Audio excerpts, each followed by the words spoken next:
Redditors who have had major health issues, what small symptoms should you have looked into earlier? I owe my life to my barber. When I was 17 he noticed a mole on the top of my head and said I should get that looked at. Two things could have happened here. 1. I could have brushed it off. 2. He didn't have to say anything. Anyway, I went to get it checked out and ended up having it cut out with a scalpel. Turns out that it was cancerous, but at the very early stages. They did a little more cutting and were able to get everything out. Almost 20 years ago, and life is good. Good guy barber.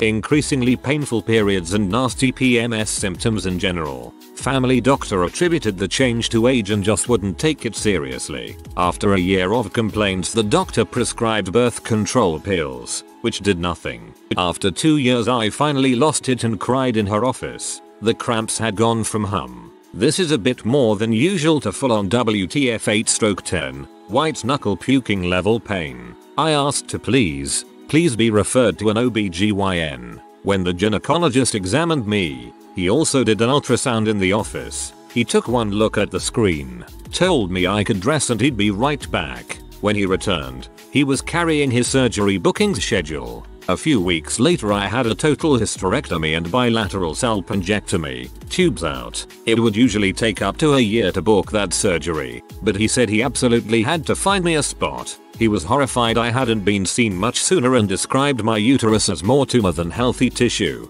It looks more like a raspberry than a pear. Fortunately it was just benign fibroids, but it taught me a lesson. If something hurts, get help. Yell if you have to. Anything that is persistent. If it's not going away, it's not just anything. It needs to be looked at. Persistent. Raging heartburn. I was young and dumb and uninsured, so I put it off. I put it off for nearly 3 months, by which point I was subsisting on plain yogurt and lentils and still having extremely painful bouts of heartburn and vomiting. I had lost a lot of weight and was consistently exhausted and in pain. Finally went to the doctor. It was a raging case of H. pylori infection. It was cleared up with antibiotics, but my doctor warned me at the time that I had probably caused irreversible damage to my stomach and digestive system by waiting so long. She was right. Within a year, the heartburn was back, along with the nausea and vomiting. I essentially gave myself a chronic disease by ignoring the initial infection. Moral of the story: if it keeps coming back, don't ignore it. What could have been treatable before will turn into something worse.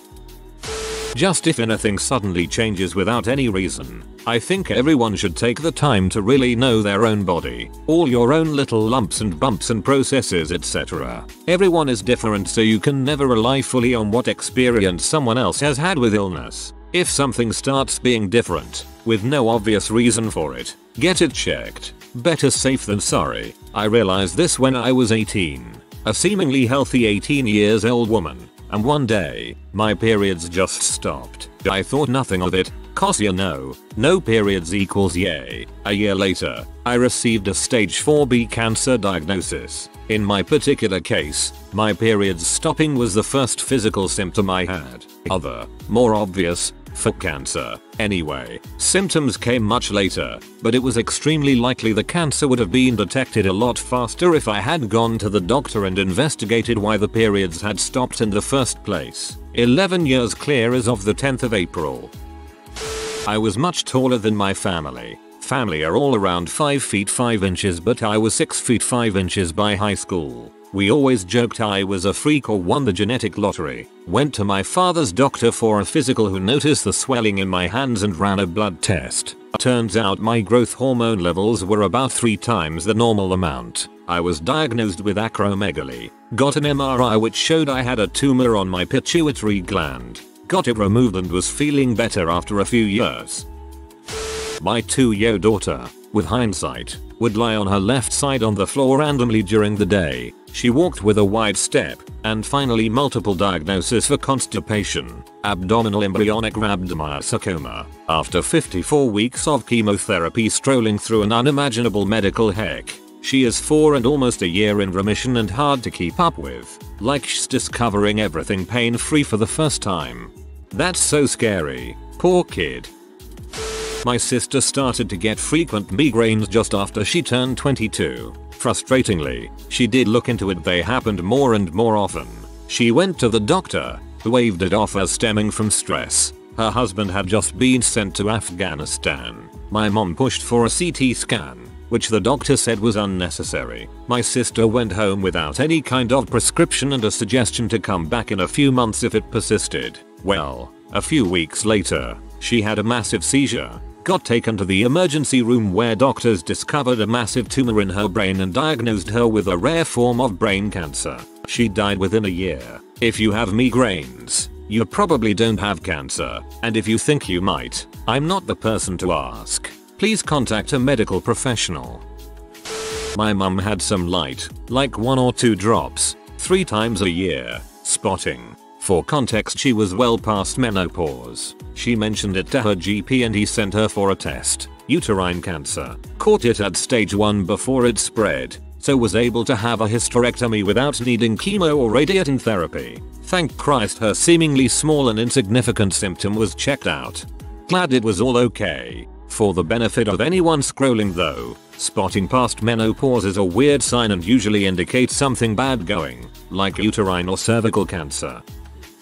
I don't think you'd classify this as an illness, but I would clean my ears regularly, yet whenever I went to the doctors, they always said there was too much wax and couldn't see anything. My ears tended to hurt frequently and I had a hard time hearing for years. In high school, I went to a doctor who, as usual, checked my ears. Instead of just brushing it off and saying I need to clean more, she decided to do a total flush. It took 2-3 hours total to get both ears cleared, and when we were done, she discovered I had an ear infection that was most likely a year old. As a result, I can't hear well out of either ear, but that ear in particular has more hearing loss than the other. We also discovered why I had such an abundance of earwax. We had already figured out I had hyperhidrosis, overact sweet gland, and that also caused my ears to make more wax. I have been instructed never to use Q-tips again, it just cakes the wax to the sides of my ears, and I go see a doctor once a month to have them flushed.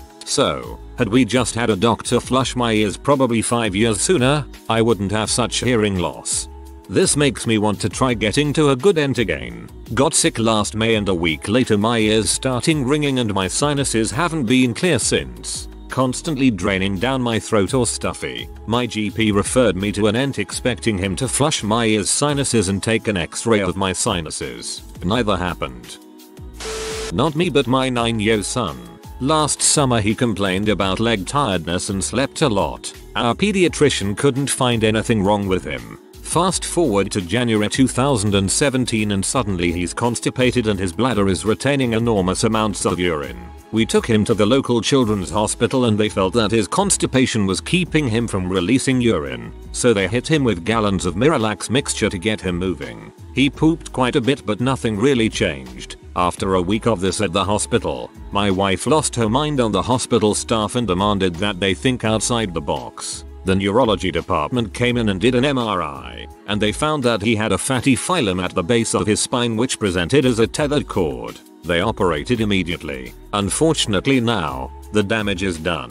My son no longer has bowel or bladder function because of the nerve damage caused by the tethered cord, so we have to use a straight catheter on him 6 times a day and keep after his bowels with stimulants, laxatives and enemas. We will be entering a clinic in May where they will run a series of daily x-rays and enemas to arrive at the mixture we will need to use going forward. Poor kid will have to live with this the rest of his life. My wife and I are sick over it. If the issue had been caught sooner, he might not have to deal with this. If we had waited longer, it's possible he could have lost the use of his legs.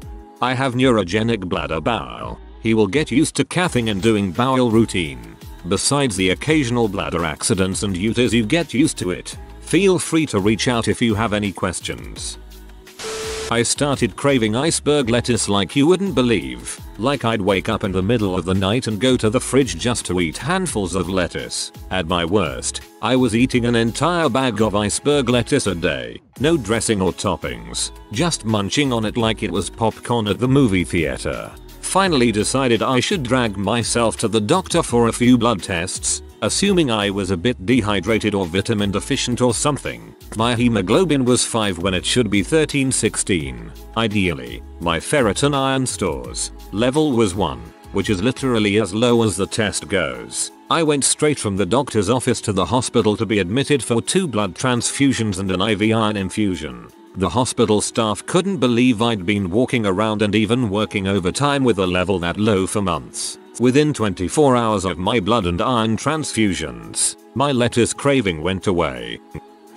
Not me, but my childhood best friend. She had this thing where her hand would spasm. It was kind of like a hand tremor. I just assumed that it was a tic, since I have a similar one, knee bouncing up and down, when I get nervous. Once, when I asked her about it, she said that she had pins and needles, so I also considered that she might just be shaking it off, even though the tremors were obviously an involuntary movement. That's really all there was. There were no other symptoms. She was fine for a really long time and then, suddenly, she just rapidly declined within the space of 24 hours. We were in class when she went down and started seizing. Just as quick as she'd gone down, she was awake again and fine. My teacher took her to the nurse and the nurse called her parents. I've had to work hard to try and not be angry at the fact her parents chose to take her home that night instead of taking her straight to the emergency room. She had a headache, so they gave her ibuprofen and put her to bed.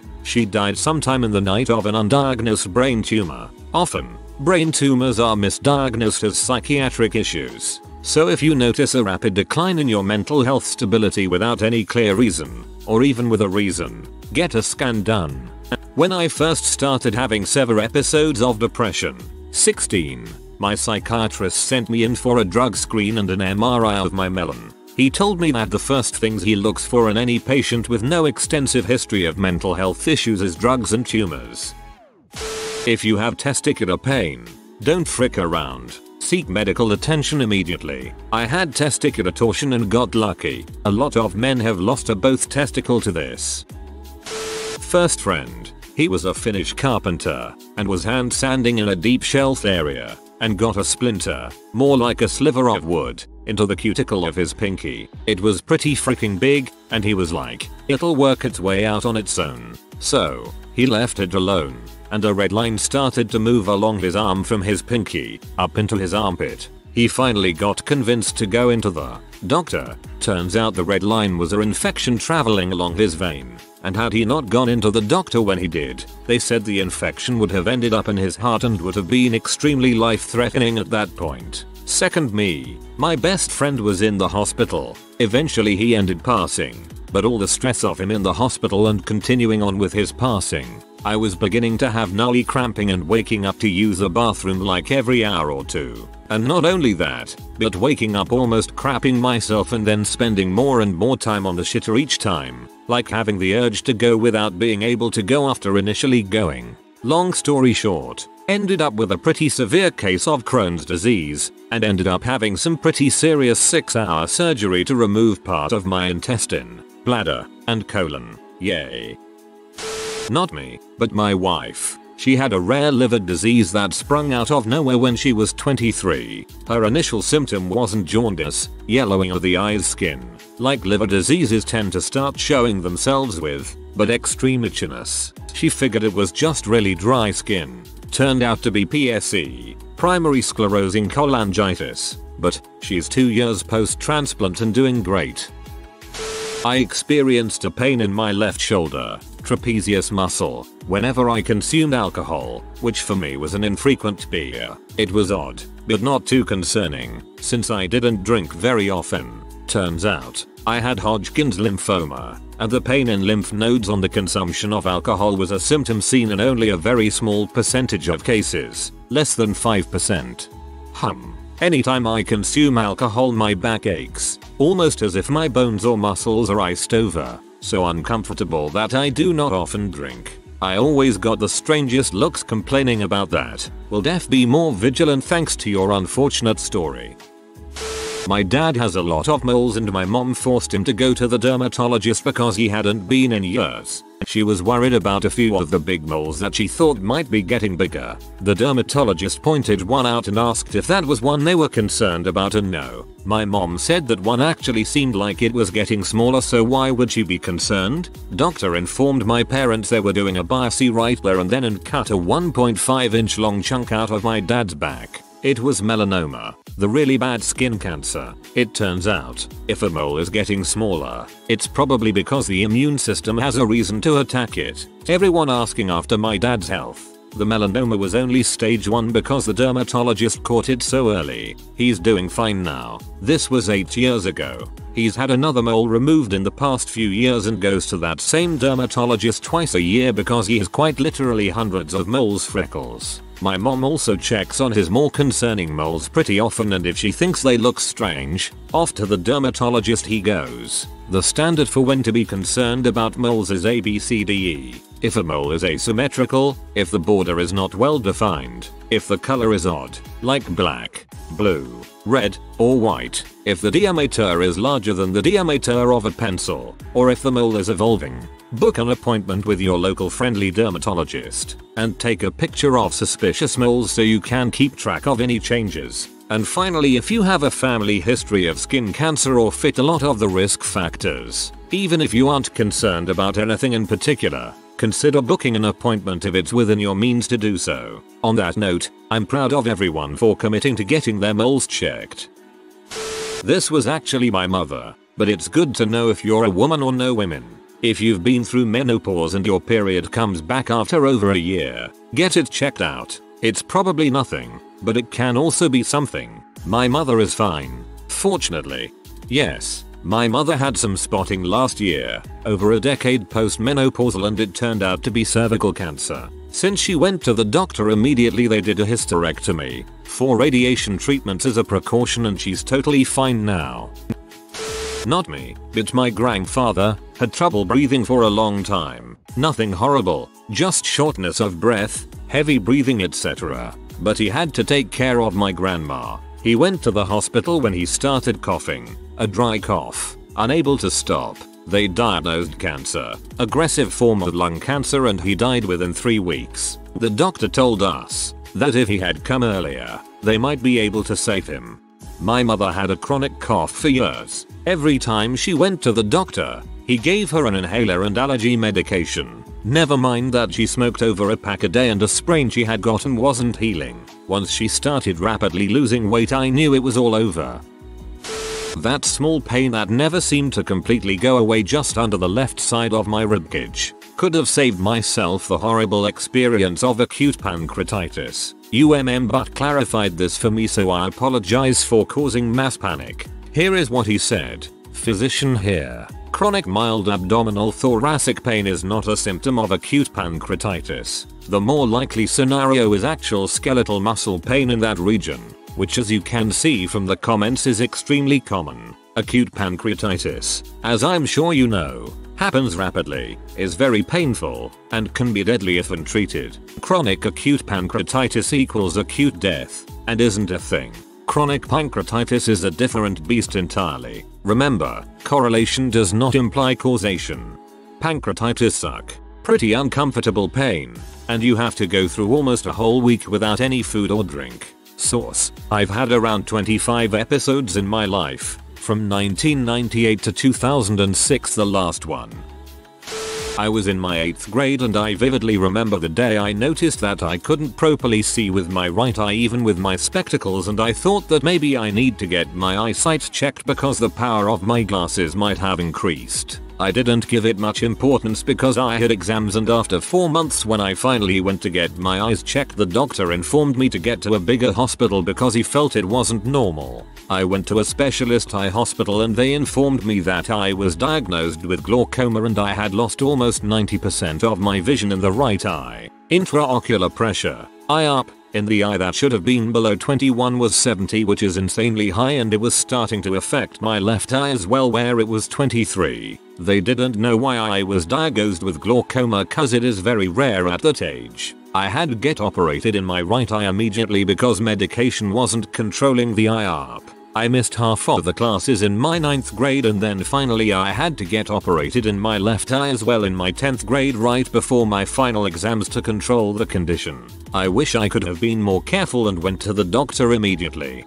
My son was diagnosed with glaucoma when he was 10 months old. Most likely he was born with it. He's also had both retinas reattached and cataracts removed from both eyes. I had problems walking as a child and had a big roll in my gait. My parents and the doctor thought it was a foot problem, so I was taken to a podiatrist and given orthotics, which helped. However, this didn't fix my pronated leg. Doctors then said I had growing pain, so my parents ignored the pain for a while, especially since I never really had too many problems playing footy and cricket. I guess I just learned to put up with the pain. After 18 years of pain in my legs and feet, I had a physio figure out that my hips didn't line up and that it was highly likely that I suffered a hip dysplasia during birth that was not corrected. My right knee and foot are ruining themselves now as a result of my right leg being shorter than my left. My father, he would be working around the house or at his job and would just trip and fall for no reason. Happened 3 or 4 times. Long story short, it was ALS and he died from it just over 3 years after those initial symptoms. High resting heart rate. I had a Fitbit and didn't wear it for a few months. When I went back to it, my RHR was 90 plus from 54. Went to the doctor and found I was in hypertensive crisis with a BP of 212/104. I'm okay now, but had a crappy Christmas thinking I was about to have a heart attack. A week before my 4th Halloween, I was playing on my Cat in the Hat scooter, fell on the pavement and got a good scratch on my knee. 24 hours later it starts itching pretty bad. Another 24 hours later I can't sleep, it's itching like crazy and getting red and hot to the touch. Mom thinks I'm being a drama queen. In her defense, I was a bit of a dramatic teenager and doesn't really look at it too closely. 24 hours later it aches so bad I can't walk and the itching and redness is worse. I end up in the hospital for a week with cellulitis that's so bad I come very close to amputation and or death. I had no clue at the time, but my mom said it was bad enough they told her to have relatives come visit just in case it was their last chance to do so. Doctor told my mom that if I had come into an office on the first or second day I may have gotten by with just a strong injection of penicillin and a week of oral antibiotics. They told her to have relatives come visit just in case it was their last chance to do so. And that, my friends, is how you know how close you were to death. I had a patient who had experienced persistent headaches for around 5 months. She had been to her local GP who told her it was just down to stress. He eventually referred her to me after her symptoms were getting worse and worse, and I diagnosed her with stage 4 glioblastoma, a very aggressive form of brain cancer. Sadly, she died within 5 weeks. Her prognosis would have been far better if she'd come earlier. I feel like unfortunately women have to turn self-advocacy to 11 and turn off politeness to actually get help for things. A tiny unnoticeable lump in my throat turned out to be thyroid cancer. I wouldn't have even caught it had I not gone to my doctor just trying to get my hands on Chantix to quit smoking. So yeah, lose some sleep over that one. Hypochondriacs. They found my thyroid cancer after doing a CT scan for something completely unrelated. It was on the interior, pressing against my esophagus about the size of a pea. I would every once in a while feel a little bump, but it didn't hurt, so I ignored it. My endocrinologist told me I was really lucky to have caught it this way. I had no symptoms or issues otherwise to give warnings.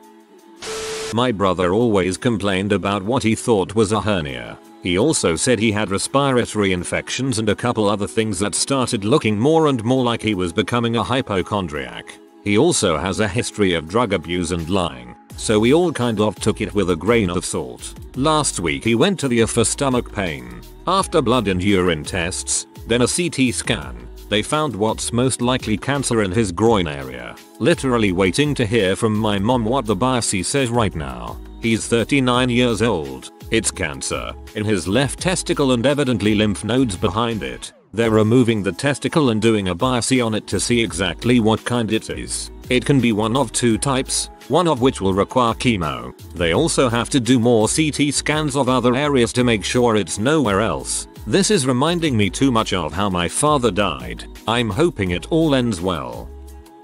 My mother. 5 years ago she noticed her pinky would twitch. She was a truck driver at the time and didn't want anything interfering with her income, so she ignored it. Fast forward to 3 weeks ago, completely bedridden, spasms, weakness, unable to walk, eat, use bathroom without assistance, multiple system atrophy, P-type, looks like Parkinson's, but quicker symptom onset and much shorter lifespan. She'll be gone in 5-ish years. Please, if something isn't right, get it checked. I am so freaking sorry this is happening. If you are new to the channel, you can subscribe. I publish new videos every day. Until then, check another video.